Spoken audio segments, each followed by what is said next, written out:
MLA ஆன உங்களால் சிறப்பாக வாக்களிக்கப்பட்டு சட்டமன்ற உறுப்பினரான 5 வருஷத்துல பல ரோடுகளை குறிப்பா இந்த சிந்தாமணி பகுதியில இந்த பகுதியில சாலை வசதி ஏற்படுத்தி கொடுத்தேன்.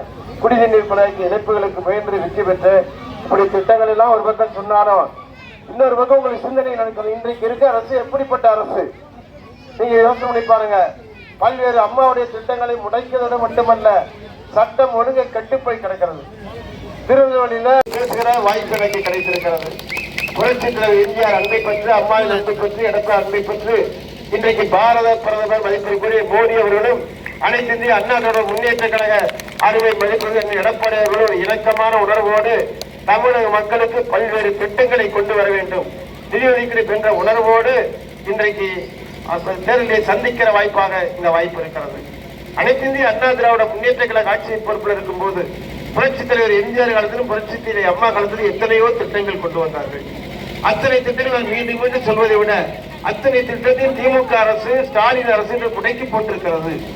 தாலிக்கு தங்க திட்டம் என்பது யாருடைய சிந்தனையில் வராத திட்டம், ஏழைகளுக்கு உதவுகிற திட்டம். அதோடு நிதியாக படித்தவர்களுக்கு 25,000 50,000 கொடுக்க திட்டம். அந்த திட்டத்தை ஒரு அரசு நிறைவேற்ற வேண்டாமா? அதை கூட நிறைவேற்ற முடியாத வக்கற்ற அரசு திமுக அரசு. சரி, அதை தான் நிறைவேற்ற முடியல. பெண்களுக்கு 25,000 கொடுத்து ஸ்கூட்டர் வாங்கி கொடுத்தமே, எத்தனை பேர் ஸ்கூட்டர் ஓட்டினாங்க? அது இந்த கீழவாசல் போய் சிந்தாமணி போய் பெண்கள் இன்னைக்கு ஓட்ட முடியல, ஸ்கூட்டர் ஓட்ட முடியல. அதுக்கு வாய்ப்பு இல்லாம போச்சு. நம்ம வீட்டு பிள்ளைகளுக்கு மடிக்கணினி அம்மா திட்டம் யாருக்குமே தோன்றாத திட்டம், சிறிய தோன்றிய திட்டம். உலகளாவிய செய்திகள் எல்லாம் மடிக்கை கொண்டு வந்த மடிக்கணினி திட்டத்தை நிறுத்திட்டாங்க. இன்னைக்கு மருந்து கொடுத்த அம்மா மினி கிளினிக்ல உப்பு சத்து பார்த்தாங்க, சக்கரை சத்து பார்த்தாங்க, வயிற்று வலிக்கு மாத்திரை கொடுத்தாங்க.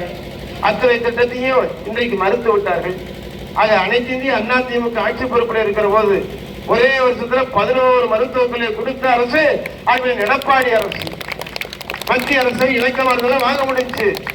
இந்த 5 வருஷமா திமுக ஒரு மருத்துவக் கல்லூரியாக கொடுத்திருக்காங்களா? ஒரு அரசு கல்லூரியை கொடுத்திருக்காங்களா? நாங்க சட்டமன்றத்தில் வாதாடி பார்த்தோம், போராடி பார்த்தோம், ஒன்னும் கொடுக்கல. எல்லாவற்றுக்கும் பதில் தான் சொன்னாங்க. எந்த வயதிலும் அவர்கள் நிறைவேற்றுகிற சக்தி படைத்த அல்ல திமுகவினர்.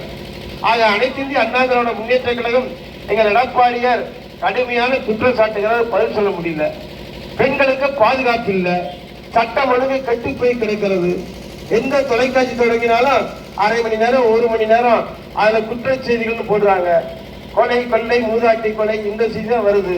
இது மாறுவதற்கு வழியே இல்லை. அப்படி இருக்கிற அனைத்து இந்திய அண்ணா திராவிட முன்னேற்ற கழகத்திலிருந்து அறிஞர் எடப்பாடியாருக்கு 4 வருஷம் இப்படிப்பட்ட செய்திகள் எப்பயாவது வந்ததா? குடிமராமத்து திட்டத்தை கொண்டு வந்தாங்க. அங்க டெல்டாவே பாதுகாக்கப்பட்ட திட்டத்தை இருக்கிற சுற்றுச்சூழலை அண்ணா திமுக கொண்டு வச்சு, அங்க இருக்கிற மாவட்ட ஆட்சியர்கள் கூடுதல் கட்டிடத்தை அண்ணா திமுக கொண்டாடுச்சு. தாலுகா விஷயம் அண்ணா திமுக கொடுத்துச்சு, ஆர்டிஓ விஷயம் அண்ணா திமுக கொடுத்துச்சு, அண்ணா பல்கலைக்கழக மண்டல அலுவலகத்தை அண்ணா திமுக கொடுத்துச்சு, அங்கே அண்ணா தெரசா பல்கலைக்கழக கட்டிடத்தை கொடுத்தது. எல்லா வகையான திட்டங்களையும் அனைத்து இந்திய அண்ணா திமுக பால்மொழி எடப்பாடியார் கொடுத்தார். ஆனால் இங்க இருக்கிற ஸ்டாலின் ஒரே ஒரு திட்டம், இங்க ஒரு படிப்பகம் என்ற கட்டத்தை கட்டது யாரும் படிக்க போறதே இல்லை. அங்க இருக்க படிக்கட்டுல ஏறி பழகுறாங்க. ஏர்போர்ட்ல ஏறி பழகின மாதிரி அந்த படிப்பகத்தை மாணவர் ஏறி பழகு சுற்றுலா மாதிரி தான் வச்சிருக்கிறாங்க. ஆக அப்படிப்பட்ட திமுக அரசு வீட்டுக்கு அனுப்ப வேண்டியது அவசியம். வீட்டு வரிக்குள்ள நம்ம வீட்டு இட்லி மாவை வச்சுக்கலாம், காய்கறியை வச்சுக்கலாம், மருந்து இந்த திட்டத்தையும் கேள்வி பண்றாங்க. எல்லார் வீட்டிலும் ஏற்கனவே இருக்கின்றாங்க. ஆனால் நல்ல திட்டங்களை அறிவித்திருக்கிற நிறைவேற்றியே தீருவார். ஏன்னா திமுக நிறைவேற்றாது. 505ல 50 நிறைவேற்றல. அண்ணா திமுக நிறைவேற்றி கொடுக்கும் என்ற நல்ல உறுதிமொழி உங்கள் மத்தியிலே பார்த்து சிந்தாமணி மக்கள் என்றென்றைக்கு அண்ணா திமுகவில் பற்று கொண்டார்கள். இந்த அண்ணா திமுக வடிவோடு பிஜேபி கூட்டணியும் சேர்ந்த நீங்க வாக்களித்தங்களை வெற்றி பெற செய்ய வேண்டும் என அன்போடு கேட்டு, ஏன்னா நான் அந்த கூட்டத்தில் சொன்னேன், இந்த சிந்தாமணியில நான் 30,000 ஓட்டு வித்தியாசம் ஜெயிச்சிருந்தாலும் இந்த சிந்தாமணியில மட்டுமே 6,500 ஓட்டு கூடுதலாக வாங்கி கொடுத்தீங்க.